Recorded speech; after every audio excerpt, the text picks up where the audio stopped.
In ancient India, they have defined education in a beautiful stanza, where education is contributed to 4 different factors. Acharyat padam madate. The class teacher in the classroom always contributes for only a quarter of the education of the boy. Acharyat padam madate. Padam shishya swamedhaya. The remaining quarter, the student has to get by himself. How? By listening to so many talks, by going through so many books, by repeatedly reflecting upon so many things that he had heard about previously. So he has got his own role that will play a role there. Padam shishya swamedhaya. Padam sabrahmacharibhyaha. Sabrahmachari means friend circle. How he is spending his free time. How your son or daughter is spending his or her free time. How the free time is being spent. What sort of hobbies, what sort of pastimes he has got. And what sort of paintings, what sort of arts, etc. that he is showing some interest in. So certain times he expresses his inner self in various forms. He displays the photo of some hero in his reading room. If he displays the photo of a Hanuman, if he displays the photo of a Vivekananda, it implies certain things. If he displays some karate man, or if he displays some rock star, it displays certain things. In one place in Karnataka, once I had been, it is a devotee's house. There are only girls in the family. The gentleman had only daughters, no sons. 3 daughters were there. And one was studying in PUC, and the other one was studying in high school. The third one was in the higher primary school and all that. Very, very good family. Very devoted, very good family. But parents never knew the art of how to take care of their children. They never knew the art of how to keep watch on the movements of their children. Perhaps they were very much ignorant. Once, when I went to their house, I saw something displayed on the wall. And you know what was the sort of the painting that was displayed? The photo of the picture of a heart and an arrow piercing through that. It has got some significance. It gives some message. You all know about that. It was displayed. When I looked at that, I was a bit startled because the house has only girls. There is no boy at all. Only girls are there, and this sort of a picture is being displayed. A bit startled I was. About 6 months later, the gentleman of the house came to me weeping. When I asked him as to what was the matter, he said, the second daughter has eloped with a boy. She has run away with a boy. She is still in high school, but she has run away with a boy. This he could not contain, bitterly weeping. She came to me. She wanted some consolation sort of a thing from me. I said, I knew some such thing would happen in your home. I knew this, but I did not only tell you, that's all. How could you know it, sir? He asked me. When I came to your house some 6 months ago, I saw something displayed on the board, I was on the wall, where I saw the picture of a heart and some arrow piercing through that. I could not reconcile with that. I thought some sort of unwelcome thing may take place in this family. I had some sort of a premonition then and there only.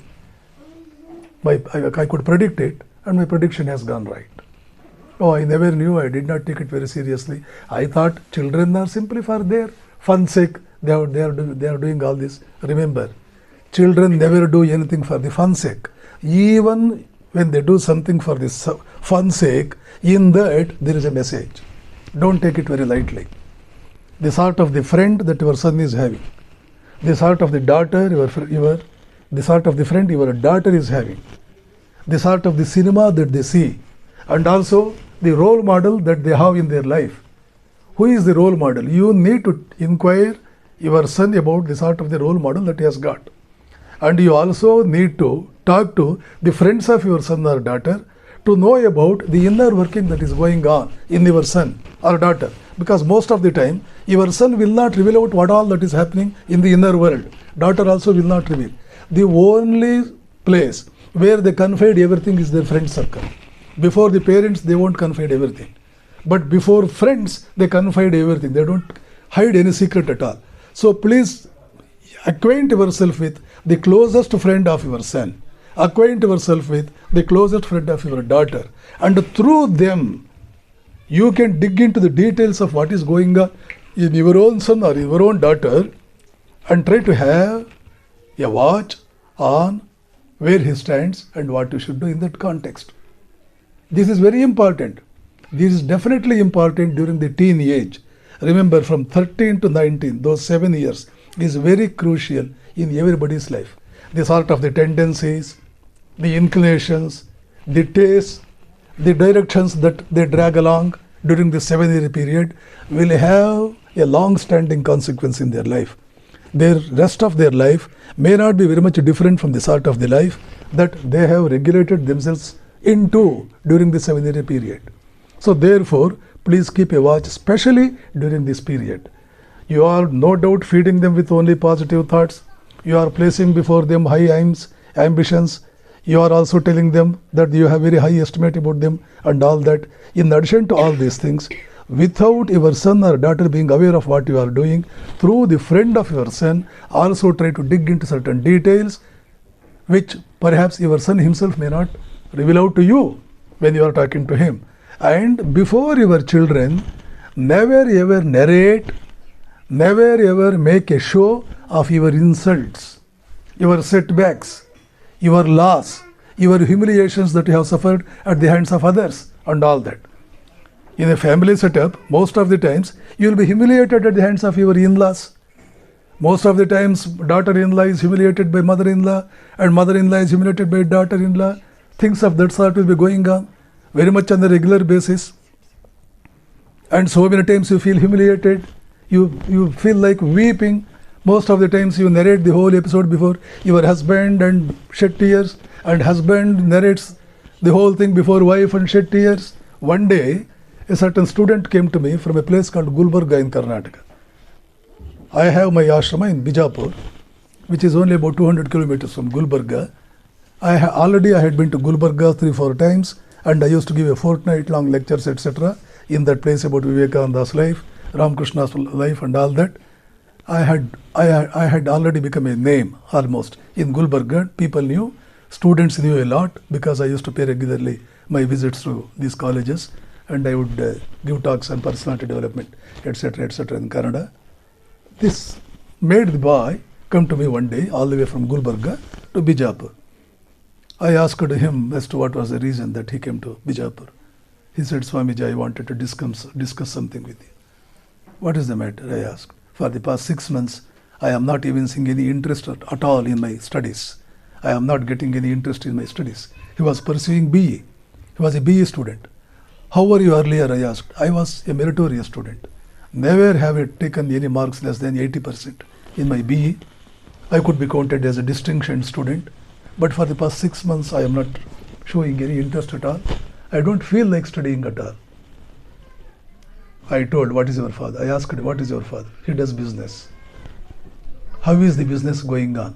"Earlier it was going on very well. Of late, it is not going the way that it used to earlier." "How do you know?" "Because my father discusses about this with my mother." "Acha, is he incurring any loss?" "Of late, so much of loss is being incurred." "Will father discuss this before you?" "Yes, Swamiji. Before me, before my mother, and sometimes my father weeps bitterly before my mother, and my mother consoles him." "How long it has been going on?" "For the past 1 year it is going on." I told him, "This is exactly the reason why you are not taking interest in your studies. Never cut a sorry figure before your children. Never make them that you are anything to be pitied. Never give them any reason whereby they are not proud of you. Don't give them any hint whereby they doubt your greatness. Always make them feel you are great. At least make a drama before them. When they are there in the house, make them feel that you have every reason for them to be proud of. And at least pretend that you are very virtuous, you are godlike. Before them, you be different. When they are out of the house, you be yourselves, your true selves. Never tell a lie to anyone while you are talking to our phone. Don't tell a lie. Don't raise your voice. If you raise your voice, it sends a message to your children. If you tell a lie, it sends a message to your child. If you discuss about your fall in your business, if you discuss your humility, if you discuss your insult before your children, they lose interest in their studies. Never tell the children that they have the responsibility of running the family because you are no more able to do it. I have seen most of fathers telling their eldest son, you only will have to take all your brothers and sisters. 4 or 5 children will be there in the family. Father comes to eldest son or eldest daughter, and the daughter or son is there in 5th grade or 6th grade, only that much, not even in college or in the university. While it is in 5th grade or 6th grade, father comes repeatedly to the son, to the daughter, and says, you only will have to take care of all your brothers. You only will have to take care of all your sisters. That is the worst thing a father can ever do. Never make your children feel the responsibility of taking care of your whole family. No difficulty that your family is facing, no insult your family is facing, no shortage, no deficiency that your family has been put into should be known to the children that are growing there. Children should always have, they should feel that your family is a pleasure garden. My home is a pleasure garden. My father has kept us in good stead. My father lacks nothing. My mother lacks nothing. We are all well to do. We are well off. Whether you are well off or not, the sort of the picture that you have to show to your children while they are in the family should be such that they must feel beyond any doubt that you are well off. You don't lack anything. This is one thing. If you narrate your wails and your woes, being husband and wife, thinking that there is no other person before whom you can do all these things, when children are there right in your vicinity, it will not send a good message. It will totally destroy their morale. It will bring down their morale. It will bring down their level of confidence. That is the worst thing we can do. One more most dangerous thing normally people will not have taken cognizance of, but which is of paramount importance, is when children are there in the family, please behave that you are parents and not your husband and wife. When children are there in your proximity, don't be couples, always be parents. I think you understood this. You are not like husband and wife. When you are husband and wife, the way you behave with each other is a bit different from what you will be otherwise. When children are there in the family, the husband and wife will take upon themselves the responsible role of father and mother and not husband and wife. Because I have a very interesting episode to prove this point, interesting, but at the same time so tragic also. A certain couple spent some time in America.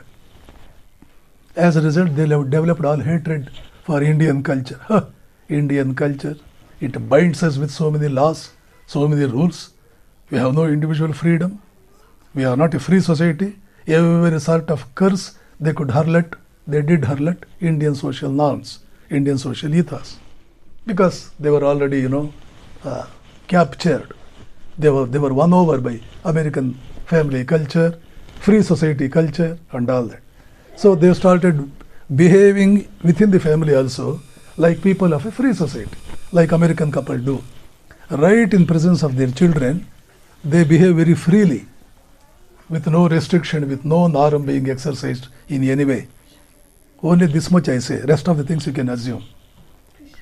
Boy and girl, son and daughter would every day make an observation of all this? Definitely. They do it. Little eyes are observing you, and these are not little eyes, these are grown-up eyes. They went on making an observation of all these things that were going on, how father and mother would so freely behave right in their presence.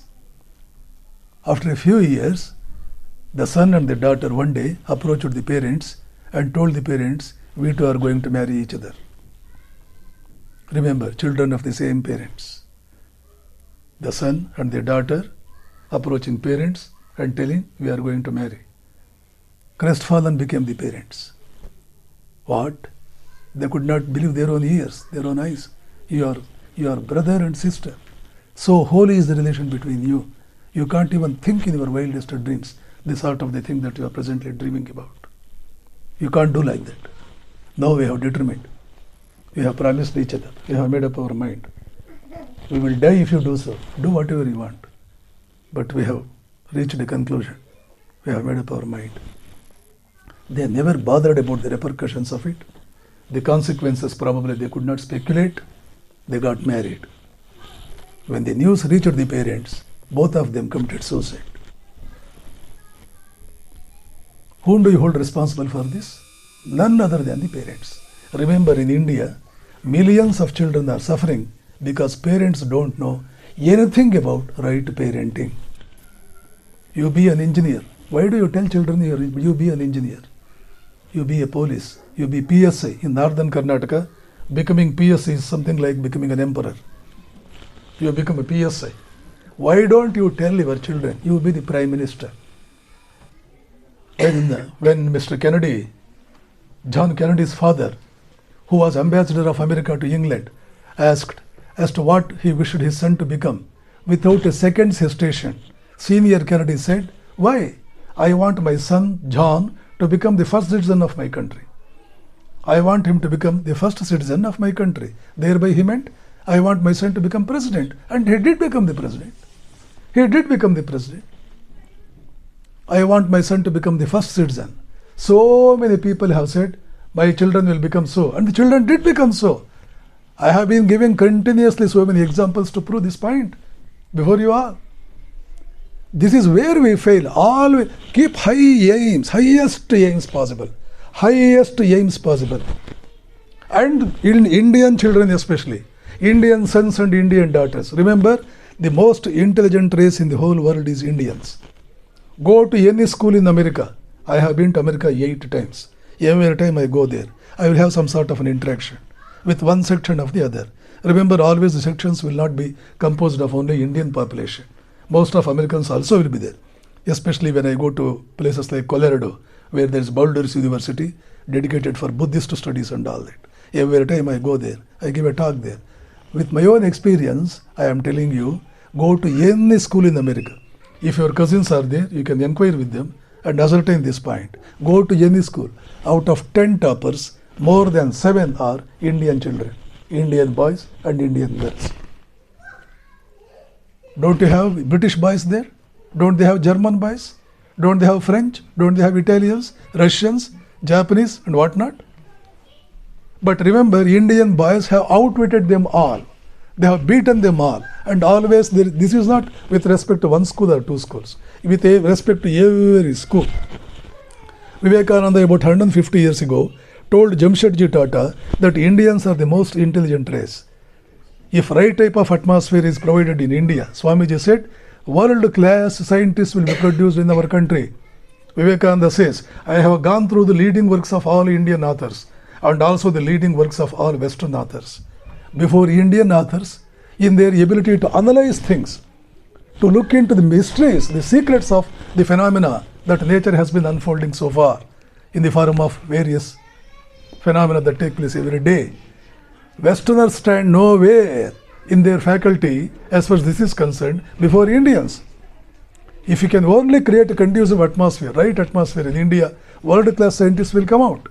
And we have seen recently in our Chandrayana how they succeeded. And remember, more than 50% of the people responsible for the success of Chandrayana, they were all the products of Indian Institute of Science, Bangalore, a science research center, which Vivekananda said, if any great science research center would be created in India, such scientists would come 150 years ago. That was his prophecy that came true. So when this is the thing, the problem with our parents is that they never have the correct estimate of what their children can do and what they are about to.